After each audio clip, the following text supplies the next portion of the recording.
Welcome to back my YouTube channel. Student, आज की इस वीडियो में आपका स्वागत है और आज हम आपको ऐसे मॉडल पेपर से रूबरू कराएंगे जो आपके बोर्ड एग्जाम के लिए बहुत ही ज़्यादा महत्वपूर्ण होगा। तो ये है क्लास 12 अर्थशास्त्र। क्लास 12 अर्थशास्त्र का पेपर है और इस वायरल पेपर का पूरा का पूरा सोल्यूशन आज की इस वीडियो में आपको बताऊंगा। तो चलिए देखते हैं, ज़्यादा समय न लेते हुए। देखिए, पेपर कोड है 329 FH। आइए देखते हैं इसको बेहतरीन ढंग से और विस्तार से और एक एक क्वेश्चन का सॉल्यूशन के साथ। सबसे पहले आपको देखने को मिलेगा बहुविकल्पीय प्रश्न।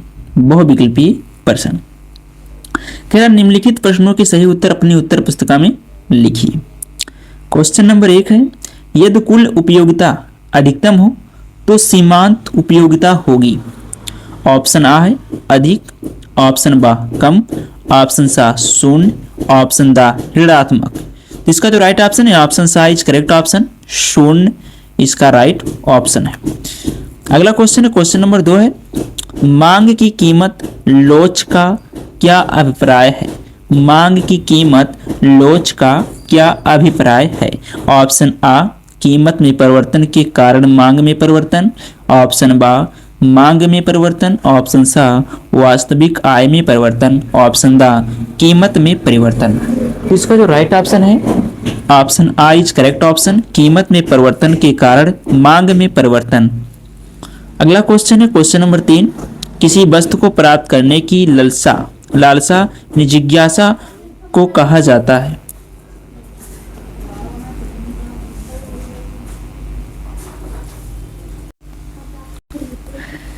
जिज्ञासा को कहा जाता है। ऑप्शन आ इच्छा, ऑप्शन बा आवश्यकता, ऑप्शन सा मांग, ऑप्शन दा इनमें से सभी। तो इसका जो राइट ऑप्शन है option A is correct option, इच्छा इसका राइट ऑप्शन है। अगला क्वेश्चन है, क्वेश्चन नंबर 4, उत्पादन फलन। उत्पादन फलन ऑप्शन आ लागत एवं लाभ, ऑप्शन बा स्टॉक एवं प्रवाह, ऑप्शन सा मांग एवं पूर्ति, ऑप्शन दा आगत एवं निर्गत। तो इसका जो राइट ऑप्शन है ऑप्शन दा इज करेक्ट ऑप्शन, आगत एवं निर्गत। अगला क्वेश्चन है, क्वेश्चन 5, मांग का संकुचन होता है। मांग का संकुचन होता है जबकि मध्य संबंध को व्यक्त करता है। जबकि मध्य संबंध को व्यक्त करता है, जिसका ऑप्शन आ है उपभोक्ताओं की आय कम हो जाती है, ऑप्शन बा संबंधित वस्तु की कीमत बढ़ जाती है, ऑप्शन सा उपभोक्ताओं की संख्या कम हो जाती है, ऑप्शन दा अन्य वस्तुओं की कीमतें बढ़ जाती हैं। जिसका जो राइट ऑप्शन है ऑप्शन बा इज करेक्ट ऑप्शन, संबंधित आय की कीमत बढ़ जाती है। ये इसका राइट ऑप्शन है। अगला क्वेश्चन है, क्वेश्चन नंबर 6, राष्ट्रीय आय गणना की 3 विधियां हैं। राष्ट्रीय आय गणना की 3 विधियां हैं। ऑप्शन आ उत्पादन, व्यय तथा आय विधि, ऑप्शन बा भुगतान अवशेष, आय तथा उपभोग विधि, ऑप्शन सा बचत विनियोग तथा आय विधि, ऑप्शन दा व्यय हास तथा उत्पाद विधि। तो इसका जो राइट ऑप्शन है option A is correct option, उत्पादन व्यय तथा विधि। ये इसका राइट ऑप्शन है। चलिए अगला देखते हैं।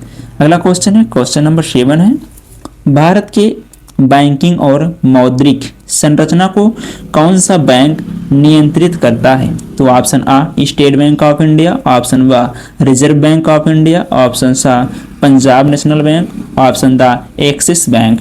इसका जो राइट ऑप्शन है ऑप्शन बा is correct option, Reserve Bank of India इसका राइट ऑप्शन है।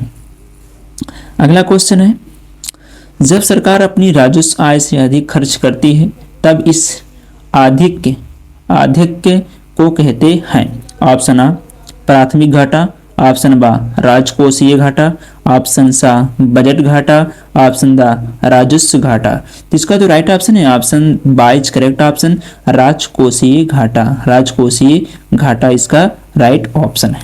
चलिए आगे बढ़ते हैं। अगला क्वेश्चन है, क्वेश्चन नंबर 9, यदि उपभोग की सीमांत प्रवृत्ति का मान 0.75 हो तो निवेश गुणक का मान होगा। ऑप्शन आ 4, ऑप्शन बा 3, ऑप्शन सा 2, ऑप्शन द 1। जिसका जो राइट ऑप्शन है option A is correct option और इसका सही विकल्प हो जाएगा। चलिए, निवेशक गुणक का सूत्र, निवेशक गुणक का सूत्र, निवेशक गुणांक गुणक बराबर 1 कोष्टक में 1 माइनस MPC। प्रश्न का उत्तर,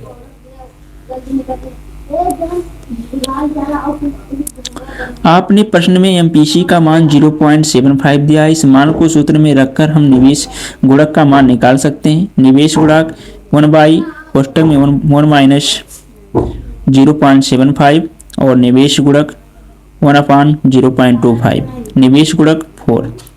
इसका हल करके बताया हुआ है, अतः सही विकल्प क्या है 4 है।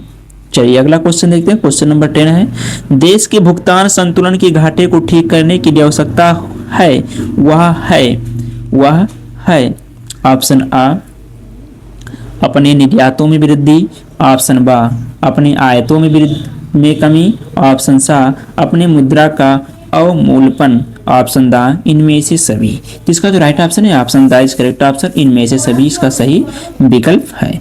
अब आपका जाता है अति लघुत्तरीय प्रश्न। अति लघुत्तरीय प्रश्न यानी क्वेश्चन नंबर 11 है, व्यष्टि अर्थशास्त्र से आप क्या समझते हैं? व्यष्टि अर्थशास्त्र से आप क्या समझते हैं? इसका उत्तर है व्यष्टि अर्थशास्त्र यानी माइक्रो इकोनॉमिक्स अर्थशास्त्र की वह शाखा है जो व्यक्तिगत इकाइयों, उपभोक्ता, फर्म के व्यवहार, मांग और आपूर्ति के निर्धारण तथा मूल्य निर्धारण का अध्ययन करती है। ये इसका आंसर हो गया। अगला क्वेश्चन है क्वेश्चन नंबर 12, आदर्शक अर्थशास्त्र क्या है? आदर्शक अर्थशास्त्र क्या है? चलिए इसका उत्तर देखते हैं। आदर्शक अर्थशास्त्र नॉर्मेटिव इकोनॉमिक्स वह शाखा है जो क्या होना चाहिए जैसे प्रश्नों पर विचार करती है और आर्थिक नीतियों का मूल्यांकन करती है। चलिए आगे बढ़ते हैं। अगला क्वेश्चन है क्वेश्चन नंबर 13, हासमान उपयोगिता नियम क्या है? इसका उत्तर है यह नियम बताता है कि किसी वस्तु की प्रत्येक अतिरिक्त इकाई के उपभोग से प्राप्त उपयोगिता धीरे धीरे कम हो जाती है। इसका उत्तर है।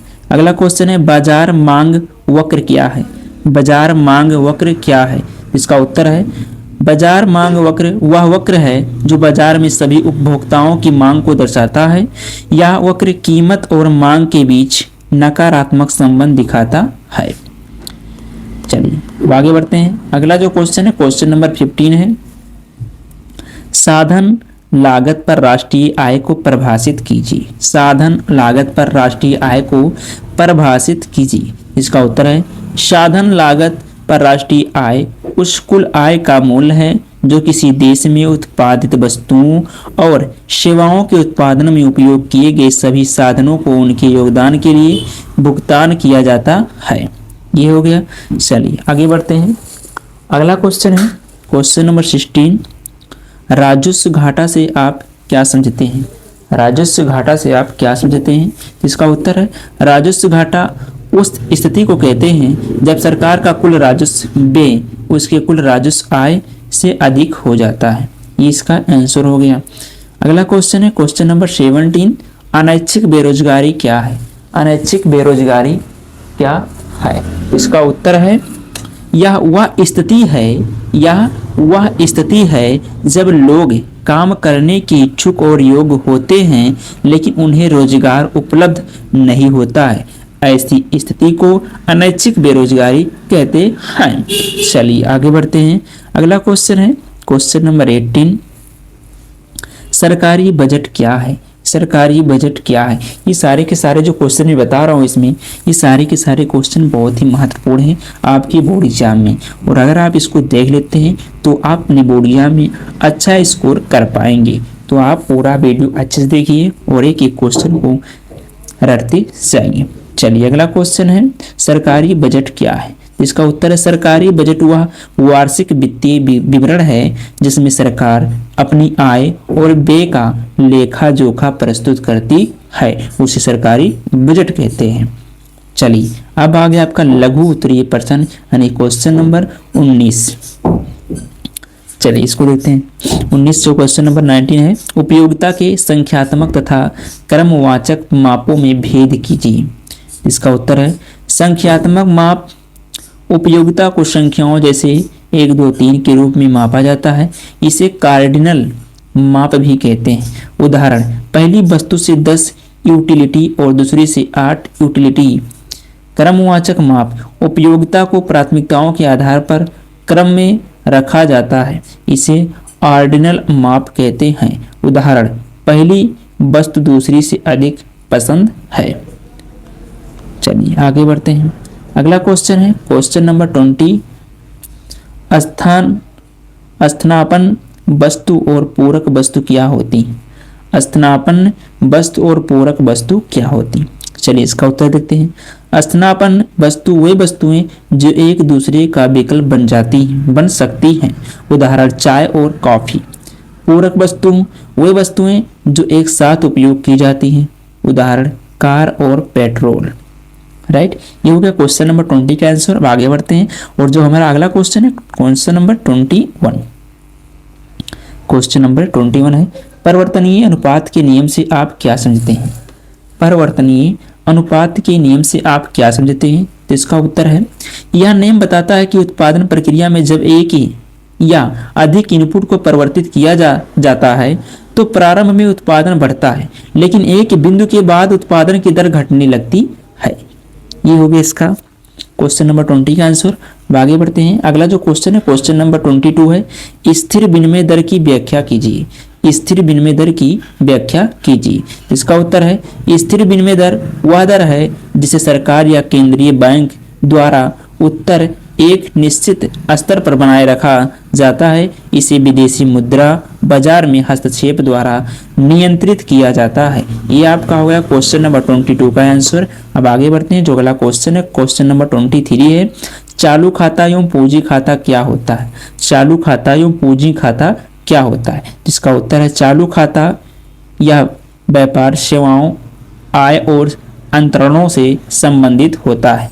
पूंजी खाता यह पूंजी लेन देन जैसे प्रत्यक्ष विदेशी निवेश, एफडीआई और पोर्टफोलियो निवेश से संबंधित होता है। ये हो गया क्वेश्चन नंबर 23 का आंसर। आगे बढ़ते हैं। अगला जो हमारा क्वेश्चन है क्वेश्चन नंबर 24 है, प्रत्याशित निवेश क्या है? प्रत्याशित निवेश क्या है? इसका उत्तर है, प्रत्याशित निवेश वह निवेश है जो उत्पादक भविष्य के लाभों को ध्यान में रखते हुए करता है। यह योजनाबद्ध और अपेक्षित उत्पादन पर आधारित होता है। ये हो गया क्वेश्चन नंबर 24 का आंसर। अब आगे बढ़ते हैं। जो हमारा अगला क्वेश्चन आएगा वो आएगा विस्तृत उत्तरीय प्रश्न आएगा। तो विस्तृत उत्तरीय प्रश्न मतलब क्वेश्चन नंबर 25, समसीमांत उपयोगिता नियम और उपभोक्ता संतुलन की व्याख्या कीजिए। इसका उत्तर है, समसीमांत उपयोगिता नियम। यह नियम बताता है कि उपभोक्ता तब संतुलन में होता है जब उसकी आय विभिन्न वस्तुओं पर इस प्रकार खर्च होती है कि प्रत्येक वस्तु की अंतिम इकाई से प्राप्त उपयोगिता समान हो। उपभोक्ता संतुलन की व्याख्या। नंबर 1, उपभोक्ता की आय सीमित होती है। नंबर 2, वह अपनी आय से अधिकतम उपयोगिता प्राप्त करने का प्रयास करता है। और नंबर 3, जब प्रत्येक वस्तु की अंतिम इकाई पर खर्च की गई राशि समान उपयोगिता देती है तब उपभोक्ता संतुलन में होता है। समोत्पाद वक्र और उत्पादक की संस्थिति। समोत्पाद वक्र, यह वक्र विभिन्न संयोजनों को दर्शाता है जिनसे समान स्तर का उत्पादन प्राप्त किया जा सकता है। उत्पादक की सांस्थिति। उत्पादक सीमित संस्थानों के उपयोग से अधिकतम उत्पादन प्राप्त करता है। इसे बजट रेखा यानी आपूर्ति सीमा और समोत्पाद वक्र के स्पर्श बिंदु से दिखाया जाता है। ये हो गया। अब आपका आ गया क्वेश्चन नंबर 26, लागत की व्याख्या कीजिए। लागत की व्याख्या कीजिए। तो इसका उत्तर है, लागत। लागत किसी भी कार्य, उत्पादन या सेवा को प्राप्त करने के लिए किए गए व्यय को कहते हैं, या वह मूल्य है जो किसी चीज को प्राप्त करने के लिए चुकानी पड़ती है, या धन, समय, प्रयास या अन्य संसाधनों के रूप में हो सकती है। लागत के विभिन्न प्रकार। लागत के विभिन्न प्रकार। लागत को विभिन्न प्रकारों में वर्गीकृत किया जा सकता है, जैसे प्रत्यक्ष लागत, वो लागतें जो सीधे किसी उत्पाद या सेवा से जुड़ी होती हैं, जैसे कि कच्चा माल, प्रत्यक्ष श्रम आदि। अप्रत्यक्ष लागत, वे लागतें जो किसी उत्पाद या सेवा से सीधे जुड़ी नहीं होती हैं, जैसे कि किराया, बिजली, वेतन आदि। स्थिर लागत, वे लागतें जो उत्पादन के स्तर में परिवर्तन के साथ नहीं बदलती, जैसे कि मशीनरी, भवन आदि। परिवर्तनीय लागत, वे लागतें जो उत्पादन के स्तर के साथ बदलती हैं, जैसे कि कच्चा माल, प्रत्यक्ष श्रम आदि। अवसर लागत। अवसर लागत किसी विकल्प को चुनने के लिए त्याग किए गए सबसे अच्छे विकल्प का मूल्य। लागत का महत्व, लागत का किसी भी व्यवसाय या व्यक्ति के लिए बहुत महत्व होता है। यह निर्णय लेने, मूल्य निर्धारण और लाभदायकता का मूल्यांकन करने में मदद करता है। निर्णय लेना, लागत का विश्लेषण करके व्यवसाय निर्णय ले सकते हैं कि कौन से उत्पाद या सेवाएं उत्पादित की जाएं, कितनी मात्रा में उत्पादन किया जाए और किस कीमत पर बेचा जाए। मूल्य निर्धारण, लागत को ध्यान में रखकर व्यवसाय अपने उत्पादों या सेवाओं का मूल्य निर्धारित कर सकते हैं ताकि वे लाभ कमा सके। लाभदायकता का मूल्यांकन, लागत का विश्लेषण करके व्यवसाय यह निर्धारित कर सकते हैं कि वे लाभदायक हैं या नहीं और अपने व्यवसाय को सुधारने के लिए क्या कदम उठाए जा सकते हैं। उदाहरण, मान लीजिए आप एक मोबाइल फोन बनाने वाली कंपनी है। आपके लिए लागत में शामिल होंगे प्रत्यक्ष लागत, मोबाइल फोन बनाने के लिए आवश्यक कच्चा माल जैसे कि स्क्रीन, बैटरी। प्रत्यक्ष श्रम जैसे कि असेंबली वर्कर। अप्रत्यक्ष लागत, कारखानों का किराया, बिजली का बिल, प्रबंधन का वेतन। स्थिर लागत, मशीनरी, भवन। परिवर्तनीय लागत, उत्पादित मोबाइल फोन की संख्या के अनुसार बदलने वाली लागतें जैसे कि कच्चा माल। संक्षेप में, लागत किसी भी आर्थिक गतिविधि का एक महत्वपूर्ण पहलू है। यह निर्णय लेने, मूल्य निर्धारण और लाभदायकता का मूल्यांकन करने में मदद करता है। अथवा करके क्वेश्चन है, साख सृजन और साख नियंत्रण क्या है। साख सृजन, वाणिज्यिक बैंक प्रारंभिक जमा को कई गुना बढ़ाकर ऋण और अग्रिमों के रूप में परिवर्तित करते हैं, इसे साख सृजन कहते हैं। साख नियंत्रण के उपाय। साख नियंत्रण के उपाय, मौद्रिक नीति, केंद्रीय बैंक ब्याज दरों और नगद आरक्षित अनुपात CRR को नियंत्रित करता है। दूसरा पॉइंट, खुला बाजार संचालन, सरकारी प्रभूतियों की खरीद बिक्री से साख नियंत्रित होती है। तीसरा पॉइंट है नैतिक दबाव, बैंकों को कर्ज देने के मानकों का पालन करने के लिए प्रेरित किया जाता है। चौथा, सीमांत अस्थायी सुविधा, बैंकों को अल्पकालिक निधि प्रदान की जाती है। अब आपका आ गया क्वेश्चन नंबर 27, राष्ट्रीय आय और आर्थिक कल्याण का संबंध। राष्ट्रीय आय, उत्तर है राष्ट्रीय आय। राष्ट्रीय आय किसी देश में उत्पादित वस्तुओं और सेवाओं का कुल मूल्य है। आर्थिक कल्याण का संबंध। पॉइंट 1, राष्ट्रीय आय बढ़ने पर कल्याण है। उच्च राष्ट्रीय आय से लोगों की आय और क्रय शक्ति बढ़ती है, जिससे जीवन स्तर सुधरता है। दूसरा पॉइंट, आय वितरण, समान आय वितरण से कल्याण अधिक होता है। गैर आर्थिक कारक, शिक्षा, स्वास्थ्य और पर्यावरण जैसे कारक भी कल्याण को प्रभावित करते हैं। अथवा करके क्वेश्चन दिया है, व्यष्टि अर्थशास्त्र और समष्टि अर्थशास्त्र में अंतर स्पष्ट कीजिए। इसका उत्तर है व्यष्टि अर्थशास्त्र और समष्टि अर्थशास्त्र के दो प्रमुख क्षेत्र हैं। इन दोनों में काफी अंतर है। व्यष्टि अर्थशास्त्र अध्ययन का विषय व्यष्टि अर्थशास्त्र अर्थव्यवस्था की छोटी इकाइयों जैसे कि व्यक्ति, परिवार, फर्म या उद्योग का अध्ययन करता है। फोकस या व्यक्तिगत निर्णयों, कीमतों, उत्पादन और उपभोग पर केंद्रित होता है।